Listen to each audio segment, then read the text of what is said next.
New details tonight in the case of the mother who's now charged with killing her two young children, throwing one of them out of a South Shore high-rise window, then stabbing her grandfather. Bond was denied for the 20-year-old woman. WGN Shannon Halligan joins us from the criminal courthouse where new information on this case was revealed. Shannon.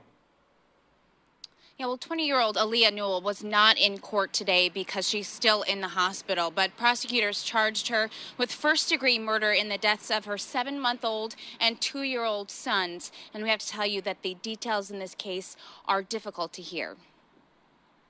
Just a week before New Year's Day, Aleah Newell's mother said everything seemed fine. Christmas Day, she bought them toys and everything.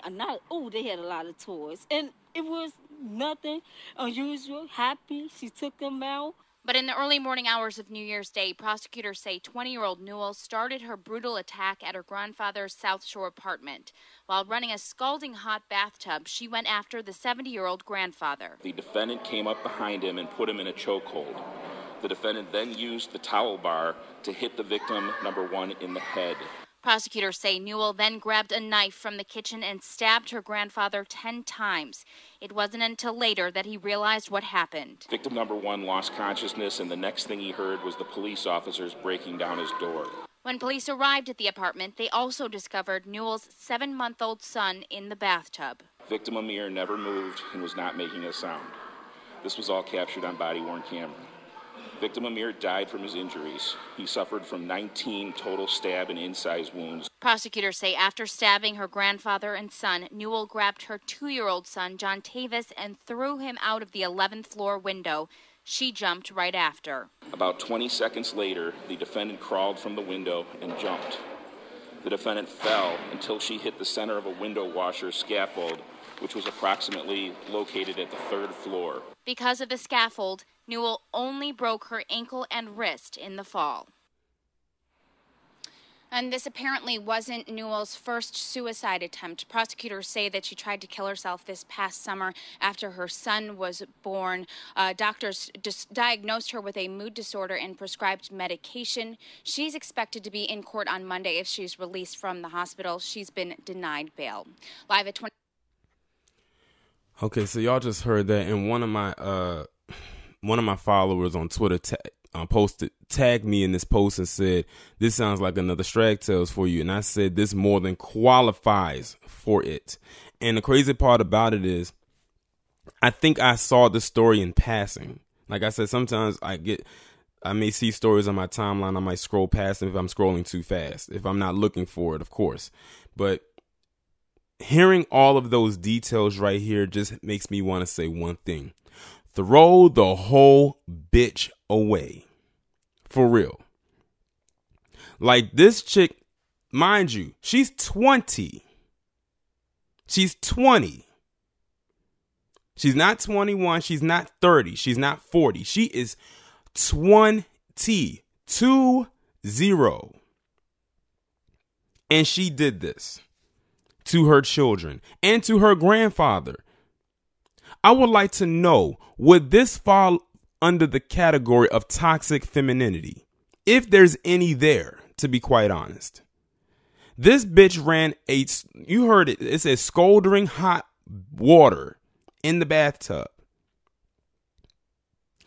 After she stabbed her grandfather 10 times, putting him in a chokehold from behind, and almost killing him, she goes and grabs her youngest child, which is the little boy on the left, and stabs him 19 times and throws his body into a tub full of hot water. If the stab wounds didn't kill that child, that hot water would have. The baby was doomed either way. Then she got a hold of her oldest child, the one on the right, and just tossed him and went after him in an attempt to kill herself. I always say, if you are going to commit suicide, take your own damn life. Don't be selfish, or even more selfish, because they say committing suicide is a selfish act. Don't be any more selfish and take the lives of somebody else. But she tried to take the lives of not one, but 3 male family members, 2 which came out of her womb. And they said she tried to commit suicide over the summer. Now, notice she just tried to take her own life at that time after giving birth to the youngest child. And I'm going to be honest, when they were talking to her mother didn't look like she was wrapped too tight her damn self. I'm going to be completely honest. If you saw the video, her mother didn't look like she had it all together herself. Well, now she can think about what she did because her ass is definitely going to jail for life. Like, I don't see her getting any other type of consequence besides that. This is unforgivable. She is a destructive, dysfunctional, hateful, grimy ass bitch who deserves everything that is coming her way. And when I say everything, I do mean every goddamn thing. The sentence that she's going to get, the length of time, all of that, the conviction, and whatever beat down she's going to probably get behind bars. She's 20 goddamn years old. Her whole life, she just threw her entire life away. And I'm like this, if you are out there and you have a mental disorder or a mental illness, an actual mental illness that was diagnosed, not one that you decided to self-diagnose yourself with to get off on something, and they give you medication to keep that shit under control, you need to take it. Because if you decide to not take it anymore, then that's on you. But then the scary part is, it's on us because now who knows what this person is liable to go out and do because they're not taking the medications that were prescribed to them in order to keep themselves at bay.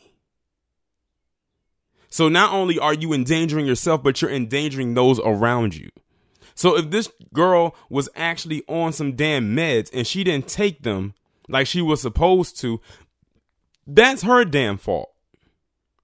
If she knows she's supposed to take a certain amount of medication a day, and it's been working for her, but she just stopped taking them because she don't want to take them anymore, that's on her. But now it's at the cost of her almost losing her grandfather and killing 2 of her children. Both of them. The only 2 kids that she has. Or had, I should say. Like I said, this shit is unforgivable. I don't give a damn what they do with this strag. I hope it's torturous and painful and slow. Y'all let me know what you think down in the comments. Make sure to follow me on Twitter if you haven't done so already, because that's the only way it seems like the notifications seem to be working. And I will talk to you in the next one.